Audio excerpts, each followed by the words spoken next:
Pinagsisita at hinuli ng mga pulis ang ilang pasaway na motorista sa dalawang barangay sa Quezon City.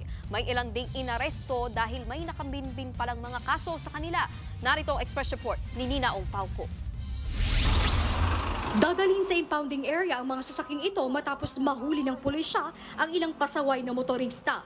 Kagabi ng mag-Oplan Galugad at Oplan Bulabog ang pulisya sa Barangay Gulod at Santa Monica sa Novaliches, Quezon City, ayon sa QCPD Station 4 Commander. Kabilang sa mga lumabag ang ilang motorista na walang lisensya at hindi rehistrado ang kani-kanilang mga motorsiklo. Bukod sa mga traffic violator, may mga individual ding may mga nakabinbing warrant of arrest na naaresto. Para sa mas pinaigting na seguridad sa Quezon City ay nagpalipad na rin sila ng drone. Ayon sa pulisya, kabilang ang dalawang barangay sa mga lugar na may mataas na insidente ng kriminalidad kaya isinagawa ang operasyon. Naging best practice po to dito sa QCPD na may ganitong bale nasimulan to nung siguro mga last 2 weeks. Then every station dito sa QCPD nagkakaroon ng ganito. Meron po kasi tayo niyan sir na na ordinansa, especially yung nag-iinuman sa sa tabi ng kalsada. So possible yung mga yan sir natitikitan.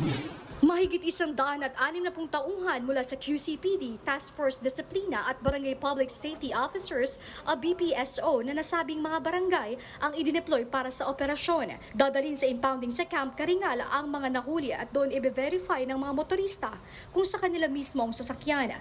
Magpapatuloy pa rin ang Oplan Galugad at Oplan Bulabog sa mga naturang lugar at sa iba pang barangay sa Quezon City. Nagbabalita mula sa Frontline, Nina Ongpauco, News 5. Mga kapatid, Nikki de Guzman po. Para sa pasada ng mga rumaratsyadang balita, mag-follow at mag-subscribe na sa social media pages ng News 5.